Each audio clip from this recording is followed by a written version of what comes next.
I think we do a little bit of a walk around today, and this is going to be an update on all the things I've done on my Voyager since I basically bought it.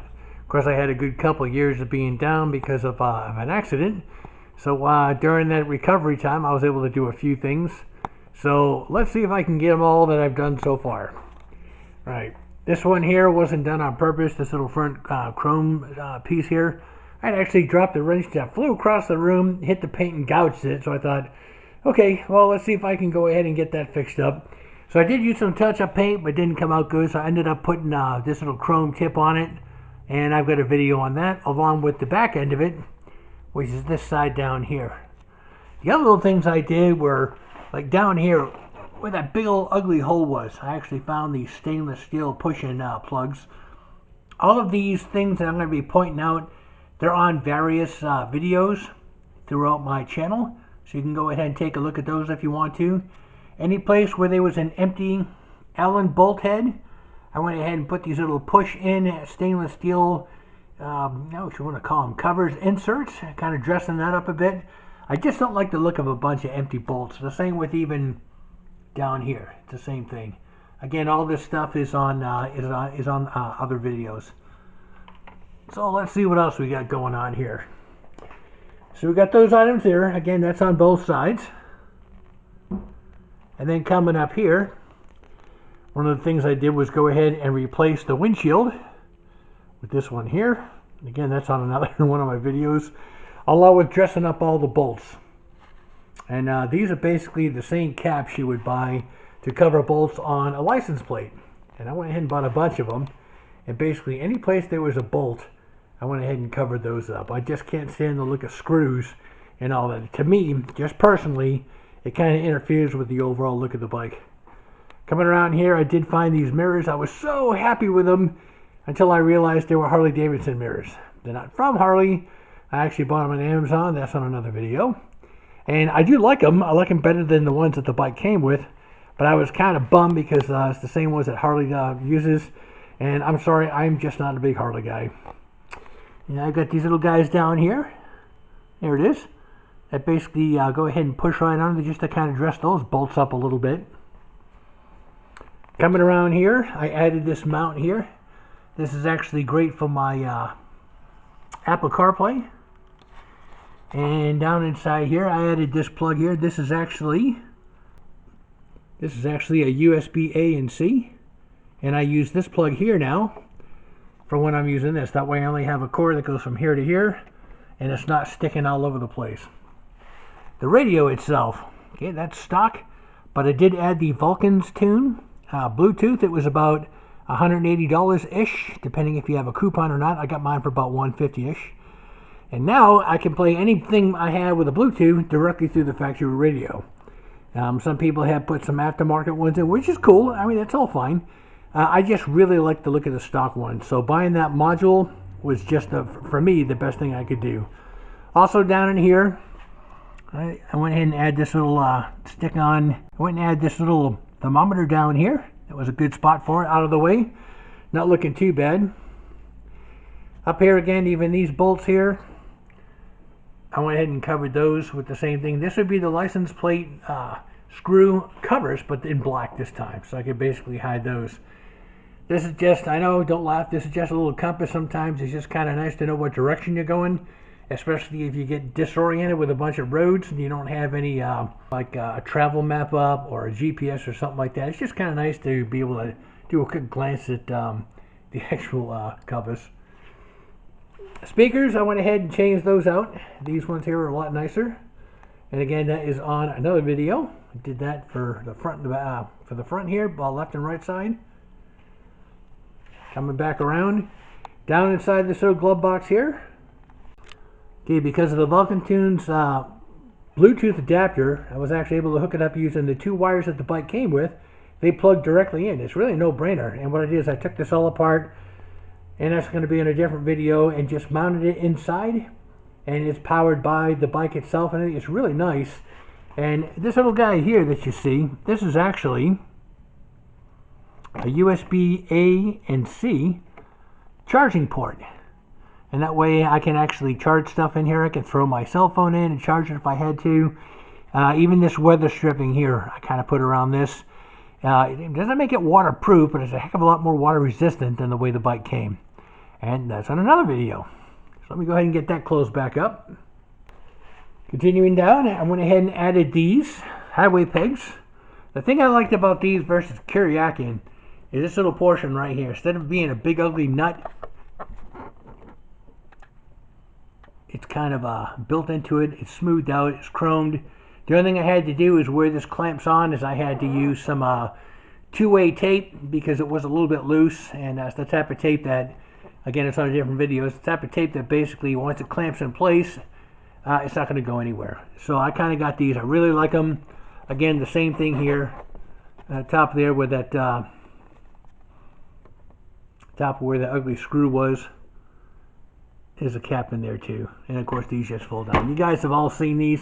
I just like them because they kind of look like they come with the bike. And to tie it in, I went ahead and put this little cover here on the front of the shift lever. And it kind of ties the two of them in, making it kind of look like it came that way. You'll see any place there's a screw, like an Allen bolt. They had that empty insert where it can collect dirt, dust, and everything else. I've kind of put these in. Down in here, I couldn't really get them in here. And if you did, they'd be really hard to come out. But the whole bike used to kind of look like that, the Allen head bolts. Any other place, I went ahead and put those inserts in. A lot of the other things you'll see in here, like this here, these little black covers that are on here, hiding those bolts, kind of gave the engine a blacked out look on this side where the black paint is. Even right here where these bolts were, I have covers on those. And again, these are all on different videos. You can go to Temu, AliExpress, and get a whole bag of these things, different sizes, and they just push on. I just really wanted to try to go ahead and dress this up. And that's why I added even the chrome covers from Kawasaki on here, just kind of dressing the whole thing up. Because I had total paralysis of both arms, my arms are still kind of weak, which kind of worries me. So when I do ride, I'm always paranoid. And in case the bike, God forbid, if it ever went over, I had these bumpers here for just a little bit of added protection, just trying to protect everything on the bike. So even the bottom rails down here below the bags, I got that because one time I went to take this back, put this bag back in. I thought I had it in place, but it rocked out and actually fell on the ground. Thank God there were no damage, but adding these rails here just kind of helps to prevent that. These are from Kawasaki, and of course nothing's cheap, but you only get what you pay for. So okay, the other thing I did was I added these slip-ons before I got the Ivan tune. They breathe a heck of a lot better. That, and I actually inserted a K&N air filter cartridge right in here, and of course it made a difference. Well, the air and being able to move the air freely through the system.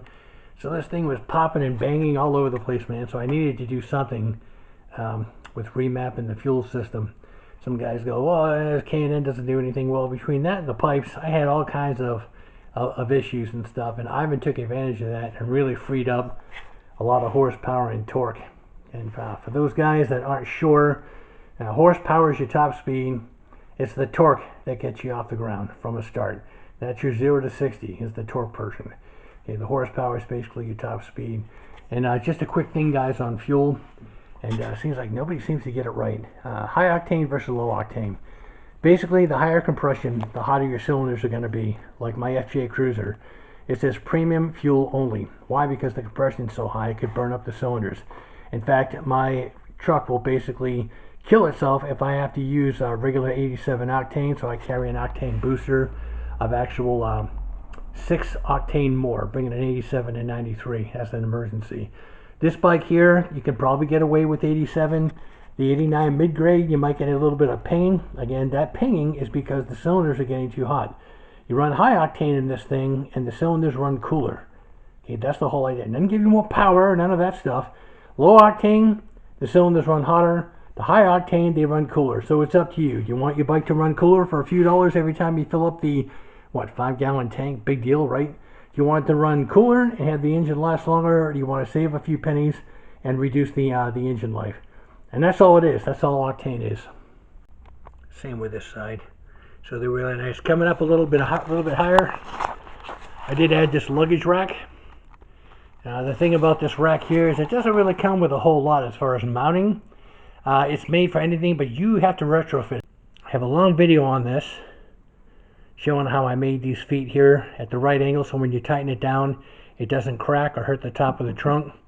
This is really close.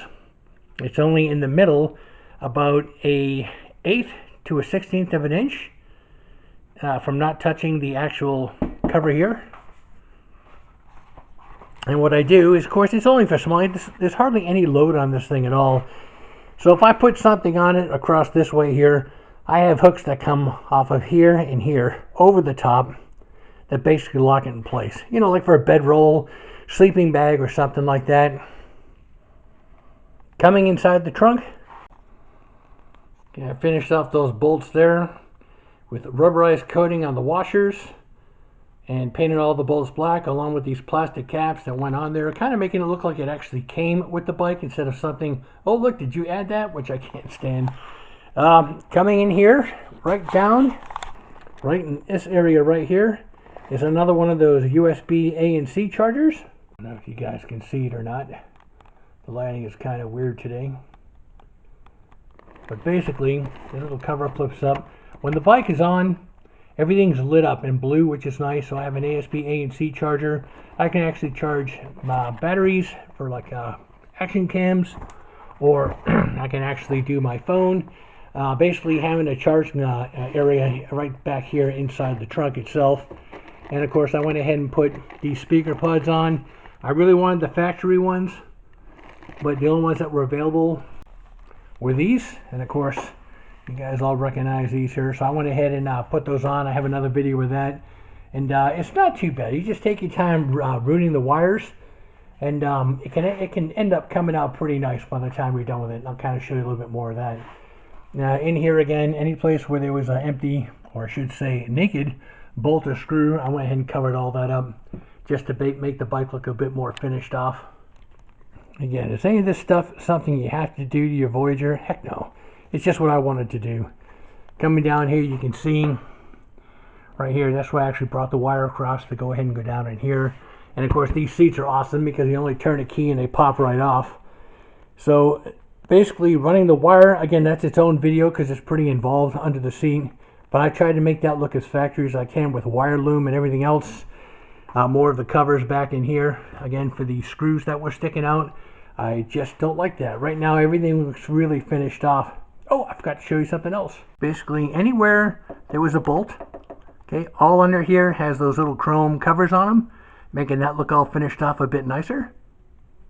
On this side here, of course, it's got that bumper, but I went ahead and actually added this little helmet lock also. In case the trunk is full, I had a full face. At least I can kind of hang the helmet off here. And I have this set up where all I have to do is put this down, and the helmet never touches the exhaust pipe when it's on there. I added this little rubber cover here.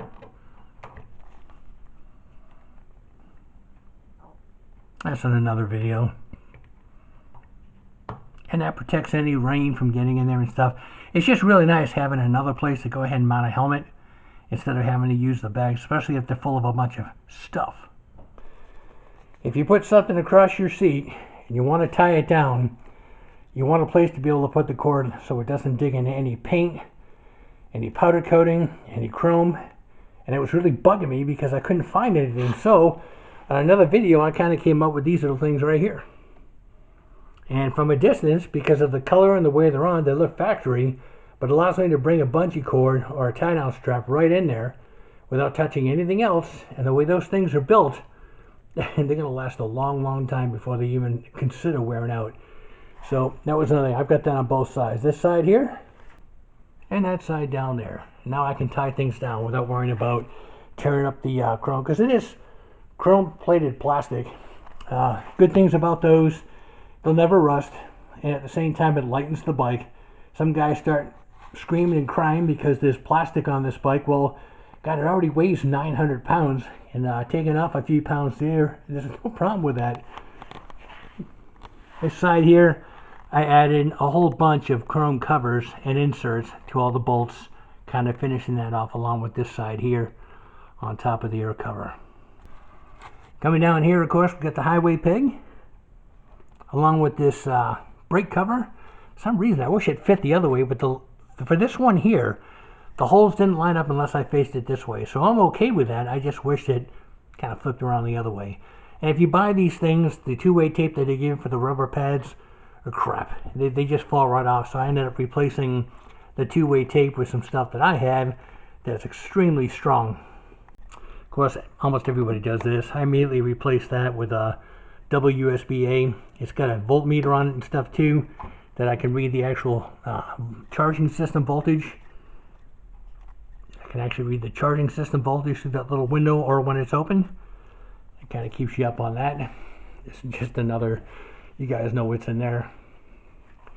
And of course, one of the most important things